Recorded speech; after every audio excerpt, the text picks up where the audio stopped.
Բարի երեկո, Արմենիայի եթերում ընտրության ժամն է և ժամի տաղավարում այսօր հյուրընկալել եմ Ուժեղ Հայաստան կուսակցությունների դաշինքի պատգամավորության թեկնածու Արթուր Դանելյանին։ Բարի երեկո, պարոն Դանելյան, շնորհակալ եմ հրավերը ընդունելու համար։ Ես եմ շնորհակալ հրավերի համար։ Պարոն Դանելյան, այս օրերին ակտիվ քարոզարշավ եք իրականացնում հանրապետության մարզերում, շփվում քաղաքացիների հետ։ Հետաքրքիր է իմանալ այն հայտարարությունը, որ փոփոխություններ են գալիս և փոփոխության անհրաժեշտություն կա։ Բնակիչները համակարծիք են և կոնկրետ ինչ փոփոխություններ են ակնկալում։ Բնականաբար մեր հայրենակիցների հետ շփումների ընթացքում մենք գալիս ենք այն համոզմունքին, որ մեր առաջարկները, մեր ծրագրերը շատ տեղին են եւ այդ փոփոխությունները, որոնք որ մենք առաջարկում ենք, սպասված են եւ անհրաժեշտ։ Կարող եմ մեկ օրինակ բերել, որը որ օրերս հայտարարվեց, ամեն 4-րդ երեխայի ծնվելու դեպքում ընտանիքը կստանա 2 միլիոն դրամ, իսկ 5-րդ երեխայի դեպքում արդեն բնակարան։ Որտեղից այդ գումարը։ Այդ գումարը պետք է գեներացվի ճիշտ տնտեսություն վարելու արդյունքում։ Ինչպես նաև հայտարարվել է մեր կողմից, որ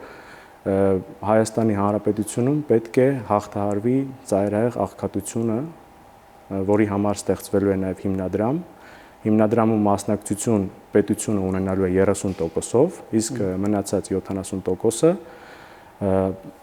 հիմնադրամում որպես ներդրում կատարվելու է մեր գործընկերների եւ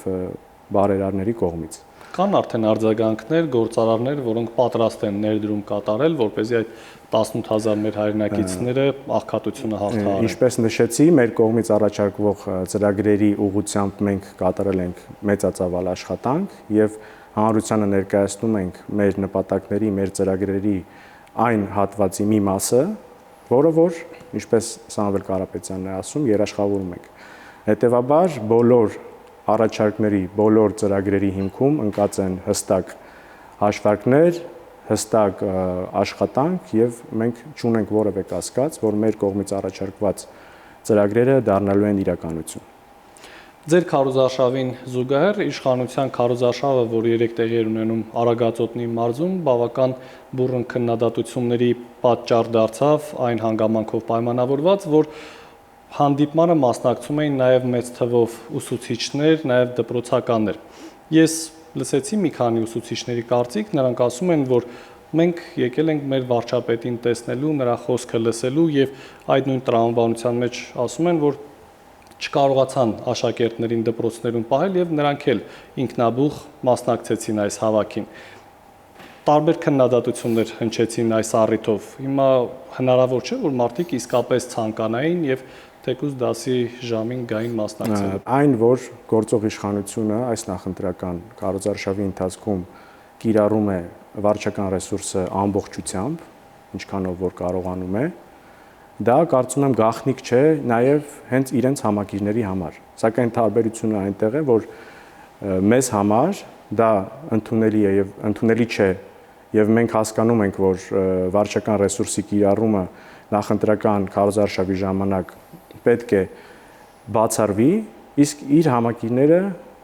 դա այդպես չեն կարծում։ Ինչ վերաբերում է անչափահասներին ներգրավելուն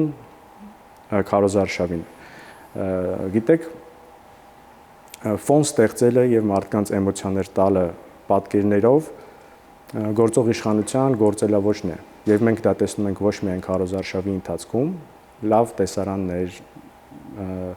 մարդաշատ հավաքներ ստանալու նպատակով երեխաների ներգրավում կամ նույնիսկ միջազգային հանդիպումներ, որոնք որ միտված են ոչ թե Հայաստանի Հանրապետության հզորացմանը, ուժեղացմանը, զարգացմանը, այլ պարզապես պատկերներ ստանալու։ Այս իրենց գործողությունները ես գնահատում եմ այդ նույն գործելավոճի տրամաբանության մեջ։ Քանի որ հավաքների մասին խոսեցինք, պարոն Դանելյան, Հակակոռուպցիոն կոմիտեն շատ հաճախ ձայնագրություններ է հրապարակում, որտեղ ենթադրյալ հավաքներին մասնակցելու համար նյութական շահագրգռվածության հետ կապված խոսակցություններ են տարածվում, նաև այսպես ասած ենթադրյալ ընտրակաշառքներ։ Ձեր թիմակիցները ասում են, որ մենք կապ չունենք այս ամենի հետ, բայց տեսնում ենք, որ անընդհատ Ուժեղ Հայաստանի անունն է շրջանառվում։ Ինչու է այսպես։ Սա եւս մեկ անգամ խոսում է այն հիմնավոր արդեն մեր մոտեցման մասին, որ գործող իշխանությունը ուժային կառույցները, պետական ամբողջական ռեսուրսը օգտագործում է քարոզչական նպատակներով։ Ինձ շատ հետաքրքիր կլիներ լսել այդ նույն ուսուցիչների հետ ունեցած խոսակցությունները, ովքեր որ մասնակցում էին իրենց քարոզարշավին։ Մենք հավաստիացնում ենք, որ Ուժեղ Հայաստան դաշինքը որևէ ապօրինություն նախընտրական փուլում եւ ընդհանրապես չի կատարում։ Այդ ձայնագրությունները նպատակ ունեն միայն վարկաբեկելու եւ վնասելու Ուժեղ Հայաստան դաշինքի հեղինակությունը եւ վստահությունը դրա նկատմամբ։ Վստահաբար բոլոր այդ դրվագներով, որոնք որ ներկայացվում են հանրությանը որպես իրողություն եւ որպես հաստատված փաստ, մենք ունենալու ենք արդարացման վերջնական որոշումներ։ Սակայն այս փուլում օգտագործելով պետական մարմինների գործիքակազմը, նախաքննության վերաբերող տվյալները երբեմն խեղաթյուրելով, երբեմն մոնտաժներով հանրությանը ներկայացնելով եւ վերագրելով դա Ուժեղ Հայաստան դաշինքին, իրենք նպատակ ունեն ոչ թե արդարադատություն իրականացնելու, այլ բնականաբար ազդելու մեր հայրենակիցների դիրքորոշումների վրա։ Խոսքը գնում է ոչ թե եւ ոչ միայն այդ խոսակցության մեջ ներգրավված անձանց անմեղության կանխավարկածի խախտման եւ նրանց իրավունքների խախտմանը, այլ դրա արդյունքում մենք ունենում ենք զանգվածային մարդու իրավունքի խախտումներ։ Այսինքն մեր հասարակությունը մոլորեցվում է, մեր հասարակության արդար ազատ ընտրություն կատարելու կամքի վրա արհեստական միջամտություն է տեղի ունենում, որովհետև ձայնագրությունները ներկայացվում են որպես վերջնական իրողություններ, երբ որ լինի դատավարությունը, երբ որ լինի վերջնական դատական ակտը, ընտրությունները վաղուց արդեն ավարտված կլինի։ Իսկ հասարակության մի հատվածը, ովքեր որ վստահում են այդ ձայնագրությունների ճշմարտությանը, իրենց ճիշտ կողմնորոշվելու, ընտրությունը իրենց համոզմունքներով կատարելու իրավունքից արդեն զրկված կլինեն։ Պարոն Դանելյան, քաղաքական ուժերը թե որքան գումար պետք է ծախսեն եւ կարող են ծախսել նախընտրական այս շրջանում, կարգավորվում է կենտրոնական ընտրական հանձնաժողովը եւ կոնկրետ գումար կա, բայց ես օրինակ վերջին շրջանում իշխանության կողմից ակնարկներ եմ լսում, որ օրինակ Ուժեղ Հայաստանի հետ կապված թե on-line, թե off-line տիրույթում բավական մեծ է այս գովազդը եւ ինչ որ մի ժամանակ դրա համար պետք է այսպես ասած պատասխան տա Ուժեղ Հայաստան կուսակցությունը։ Այստեղ խնդիրներ չեք տեսնում։ Մեր Ուժեղ Հայաստան կուսակցությունը, Ուժեղ Հայաստան դաշինքը պատրաստ է եւ միշտ իր բոլոր քայլերի համար պատասխանատու է։ Մենք հայտարարել ենք, որ գործում ենք օրենքի շրջանակներում։ Մենք ավելի շատ տեսնում ենք ձեր ասած ոլորտում չարաշահումներ իրենց կողմից եւ իրենց հետ աֆիլացված եւ իրենց շահին ծառայող շատ այլ մեզ համար անհայտ կազմակերպությունների կողմից։ Եթե նկատել եք վերջին շրջանում եւ YouTube-յան որոշակի ալիքներով եւ այլ կինոյի, ֆիլմերի դիտման համար նախատեսված կայքերում հորինված թեզերի հիման վրա ներկայացվում են Ուժեղ Հայաստանին վարկաբեկող տեսահոլովակներ, որոնց սկզբնաղբյուրը ճշտել ցավոք սրտի այս պահին չենք կարող։ Եվ երբ խոսքը գնում է այդ ֆինանսական ռեսուրսների մասին, դրանք բավականին մեծ ֆինանսական ռեսուրսներ պահանջող գովազդներ են, որտեղ որ ճիշտ է չի նշվում գործող իշխանության վերաբերյալ որևէ տվյալ, սակայն վարկաբեկիչ նյութեր է տարածվում մեր մասին։ Բնականաբար մեզ համար առնվազն հայտնի է եւ մեզ համար հասկանալի է, թե որտեղից են գալիս նման հորինված թեզերի վրա ստեղծված գովազդները։ Վերահսկողությունը Հայաստանի Հանրապետությունում կուսակցությունների ծախսերի նկատմամբ մենք պահանջում ենք, որպեսզի լինի հնարավորինս անաչառ եւ խիստ։ Եվ մենք չենք խուսափում մեր որևէ քայլից եւ պատրաստ ենք ներկայացնել ցանկացած մեր գործողության վերաբերյալ մեր դիրքորոշումը եւ պատասխան տալ մեր ամեն մի քայլի համար։ Առաջարկում եմ առաջիկա ծրագրերից խոսենք։ Վերջին շրջանում Ուժեղ Հայաստան կուսակցությունը ձեր թիմակիցները ներկայացնում են Հայաստանը տուրիստական գրավչությունը ներկայացնելու ուղղությունը եւ օրինակ քրիստոնեական զբոսաշրջության տարբերակ են առաջարկում։ Ըստ պաշտոնական վիճակագրության այս տարի գրեթե մոտենում են 2019-ի տուրիստական բումին։ Իշխանությունը նախատեսում է օրինակ համաշխարհային աստղեր հրավիրել Հայաստան, Հայաստանը ներկայացնել որպես հետաքրքիր զբոսաշրջային ուղղություն։ Այս կոնտեքստում դուք ինչ ծրագիր եք առաջարկում։ Ես կուզենայի մեր հանրությունը, մեր հայ հասարակությունը պարզապես մտովի վերլուծի, թե գործող իշխանություններին տրամադրված 8 տարվա ընթացքում իրենք տեսանելի ինչ աճ են ունեցել, թեկուզ եւ туриզմի ոլորտում։ Մեր կողմից առաջարկված տուրիստական ոլորտին վերաբերող ներդրումները 5 տարվա համար կազմում են 1 միլիարդ ԱՄՆ դոլար։ Եվ բնականաբար ոչ։ Դրանք լինելու են ներդրումներ։ Իսկ այդ ընթացքում պետք է պարտադիր լինի պետություն եւ մասնավոր համագործակցությունը ճիշտ կազմակերպված, որպեսզի ենթակառուցվածքները ունենան լավագույն փորձին համապատասխան հագեցվածություն, որպեսզի Հայաստանը դառնա հետաքրքիր բոլորի համար եւ Հայաստանը չլինի մի պետություն, որտեղ որ զբոսաշրջիկը կանցկացնի 2-3 օր։ Առնվազն 7 օր պետք է հագեցած օրեր ունենան Հայաստանի Հանրապետությունում։ Դրա համար անհրաժեշտ են ենթակառուցվածքների զարգացում։ Իսկ ինչ վերաբերվում է էջմիածնին, մենք, ինչպես գիտեք, մեր քաղաքական ուղին սկսելու հիմնական դրդապատճառը եղել է հայ առաքելական Սուրբ եկեղեցու վրա հարձակումները։ Եվ կարծում եմ գաղտնիք չէ, թե մեզ համար ինչ մեծ կարևորություն ունի հայկական արժեքները, այն ժառանգությունը, որը մենք ստացել ենք, եւ ինչ մեծ ջանքեր պետք է ներդնենք, որպեսզի կարողանանք պաշտպանել, պահպանել այն Հայաստանում եւ տեսանելի, ներկայանալի դարձնել ամբողջ աշխարհին։ Եթե խոսենք հարևանների հետ առևտրատնտեսական հարաբերությունների մասին, վերջին նորությունը Թուրքիայի հետ Հայաստանի միջև առևտրի նախկին խոչընդոտների վերացումն է եւ այսինքն Հայաստանն ու Թուրքիան այլևս կարող են առանց սահմանափակումների առևտուր իրականացնել։ Այստեղ ավելի շատ անհանգստանալու առիթ ունենք, թե հնարավորություններ են։ Հայաստանի եւ Թուրքիայի միջև առևտրի վերաբերյալ մեր դիրքորոշումը եւս շատ հստակ է։ Բնականաբար մենք դեմ չենք երկկողմ առևտրային հարաբերություններին, սակայն բազմիցս նշել ենք, որ այդ հարաբերությունները մենք ավելի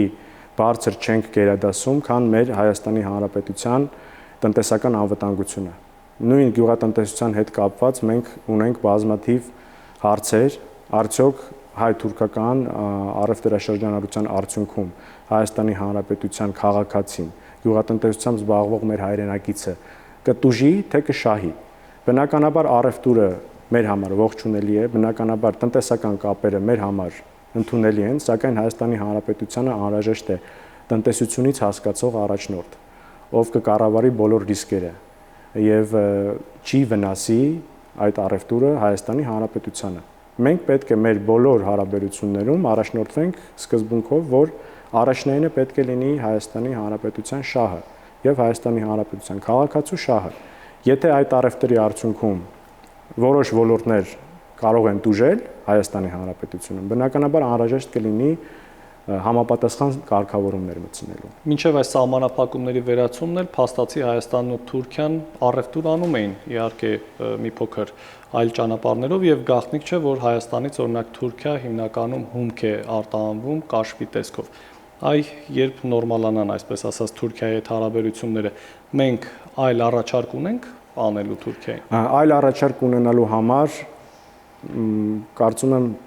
կարող ենք անդրադառնալ մեր կողմից առաջարկված 300,000 աշխատատեղերի վերաբերյալ թեզին։ 300,000 աշխատատեղերը նաև իրենից ենթադրում է, որ կունենանք արդեն մրցունակ եւ շատ տարբեր ոլորտներում գործարաններ եւ արտադրություններ։ Երբ որ մենք ունենանք առաջարկ,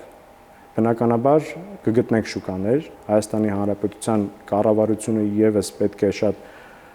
գործուն միջամտություն ունենա նաև մասնավորին աջակցելու համար, որպեսզի արտաքին աշխարհում գտնեն նոր շուկաներ։ Այս պահին մենք տեսնում ենք, որ Հայաստանի Հանրապետությունը ունի բաց թողնված տարիներ, որոնք կարելի է օգտագործել տնտեսության զարգացման համար, նոր գործարանների, նոր աշխատատեղերի ստեղծման համար։ Սակայն գործող իշխանության համար մենք տեսնում ենք, որ առաջնահերթությունը բոլորովին այլ բան է, այլ ոչ թե մեր հայրենակիցների բարեկեցիկ կյանքը եւ Հայաստանի Հանրապետության աշխարհին որևէ առաջարկ ունենալը։ Իրենց առաջարկը տեսնում ենք որն է։ Ունենալ զիջումներ, նաեւ հրավիրել մեր այդ երկար տարիներ հարկամարտություն ունեցող մեր հարևաններին Հայաստան եւ կա այսօր սպառնալիք եւ այդ խոսույթը բազմիցս հնչել է հենց ադրբեջանական կողմից, որ նպատակ ունեն Հայաստանում վերաբնակեցնել 300,000 ադրբեջանցիների։ Ադրբեջանցիների հետ կապված, քանի որ խոսեցինք, մեկ այլ հարց է Ադրբեջանից Հայաստան ներկրվող նավթամթերքը, ինչի շնորհիվ վերջին ամիսներին բենզինի դիզվառելիքի գինը բավականին իջել էր, եթե չեմ սխալվում, անգամ 400-420 դրամ էր 1 լիտր բենզինի գինը, բայց այսօր այլ պատկեր ունենք։ Նույնն է նաև հեղուկ գազի ոլորտում։ Սա ինչով է պայմանավորված, եթե մեկ ամիս առաջ իջել էր, ապա այսօր։ Գիտեք, հայ-ադրբեջանական այս վերջին շրջանում դրվագները, որոնք որ վերաբերում են ապրանքաշրջանառությանը, գազի եւ նավթամթերքի ներմուծմանը, ունենք մենք համոզմունք, որ դրանք բիզնեսի մասին չեն, այլ քաղաքականության մասին են։ Նման գործելավոճը շարունակելով մենք կարող ենք կախվածության մեջ հայտնվել հենց Ադրբեջանից եւ դիվերսիֆիկացիայից հրաժարվելով եւ ավելի էժան ապրանքի հետևից գնալով միգուցե գա մի օր, երբ բենզինի գինը դառնա արդեն կրկնակի եւ մենք չունենանք այլ գործընկեր, ումից կարող ենք շուկայական ընդունելի պայմաններով գնել նավթամթերք շատ արագ կարճաժամկետ։ Իսկ Ռուսաստանը։ Իսկ Ռուսաստանի հետ հարաբերությունները մենք տեսնում ենք այսօրվա գործող իշխանությունը դեպի ուր է տանում։ Հետևաբար փորձագետներ ասում են, որ հնարավոր է ցուրտ ձմեռ ունենանք, ակնարկելով, որ գազի գինը հնարավոր է թանկանա։ Դուք այս առումով ինչ։ Այս առումով կարող եմ ասել, որ գործող իշխանության նպատակը աստիճանաբար դառնում է ակնհայտ։ Հրաժարվել հայ-ռուսական համագործակցությունից։ Միգուցե դա տարբեր ժամանակներում, տարբեր ձևաչափերով դրան հակասող հայտարարություններ իրենք անում են, բայց գործողությունները ցույց են տալիս, որ այսօր նպատակ ունեն իրենք խզել հարաբերությունները։ Երբ որ մենք մեր գործընկերոջ հետ խոսում ենք այն տրամաբանության մեջ, որ այս պահին հենց ման ենք գալիս նոր գործընկեր իդեմս Եվրոմիության եւ Եվրոմիության հետ մեծ հաջողություններ ունենալու պարագայում դադարելու ենք ձեր այդ համագործակցությունը նույն ԵԱՏՄ շրջանակներում։ Դա խոսում է նրա մասին, որ այսօրվա գործող իշխանությունները նպատակ ունեն հեռանալ մեր ավանդական գործընկերոջից։ Հետևաբար նման արդյունքը կարող է բերել իհարկե եւ գազի գնի թանկացմանը եւ առևտրաշրջանառության հետ կապված բազմաթիվ խնդիրների ունենք երկու հիմնական ճանապարհ կամ դառնալ Եվրոմիության համար վստահելի գործընկեր, ում հետ մենք մեր տնտեսական հարաբերությունները ավելի կխորացնենք, ավելի կմեծացնենք, կամ դառնալ գործիք Եվրոպայի համար Ռուսաստանի դեմ։ Երկու տարբերակները իմ կարծիքով Եվրոմիության համար մերժելի չեն։ Իրենք պատրաստ են եւ մեր հետ ունենալ լավ համագործակցություն եւ փոխշահավետ համագործակցություն եւ կարծում եմ դեմ չեն լինի, եթե Հայաստանը իրեն դիրքավորի որպես Ռուսաստանի դեմ գործիք։ Պարոն Դանիելյան, դուք ձեր թիմակիցները երբ խոսում եք Եվրասիական տնտեսական միության Ռուսաստանի հետ կայուն հարաբերություններ պահպանելու մասին, օրինակ իշխանությունն արձագանքում է, որ դուք ամեն կերպ փորձում եք ռուսական շահը սպասարկել Հայաստանում եւ այսպես ասած բացահայտում եք, որ Հայաստանը տանելու եք Ռուսաստանի գուբերնիա դառնալու ճանապարհով։ Ինչպես եք մեկնաբանում։ Ես դա բացահայտում չէի ասի, որովհետեւ դա ամբողջությամբ հիմնված է կեղծ թեզերի վրա։ Մեր քաղաքականությունը միայն ի նպաստ Հայաստանի Հանրապետությանը լինելու։ Եվ մենք տեսնում ենք, որ այսօր գործող իշխանություններն են, որ ավելի մեծ կախվածության մեջ են գցել Հայաստանի Հանրապետությունը Եվրասիական տնտեսական միությունից։ Առևտրաշրջանառության տվյալներին է խոսքս վերաբերում։ Մեր նպատակը հակառակն է, որպեսզի մենք ունենանք ավելի ազատ գործելու հնարավորություն, ոչ թե ամբողջությամբ տնտեսությունը կապենք մի կենտրոնի հետ, այլ բաց չթողնելով այդ հնարավորությունները ձեռք բերել նոր գործընկերներ եւ խորացնել մեր տնտեսական հարաբերությունները նաեւ այլ կենտրոնների հետ։ մեր համար սուվերենությունը Հայաստանի Հանրապետության, անկախությունը, տնտեսական անվտանգությունը, իրավական անվտանգությունը առաջնահերթ են եւ սակարկելի չեն։ Հետևաբար բոլոր թեզերը, թե մենք գործելու ենք այլ կենտրոնների շահերից ելնելով, իրականությանը չեն համապատասխանում եւ սուտ են։ Շնորհակալություն։ Ես եմ շնորհակալ։ Հարգելի հեռուստադիտող, ես հիշեցնեմ, որ զրուցում էի Ուժեղ Հայաստան կուսակցությունների դաշինքի падգամավորության թեկնածու Արթուր Դանելյանի հետ, կհանդիպենք վաղը։ Ցտեսություն։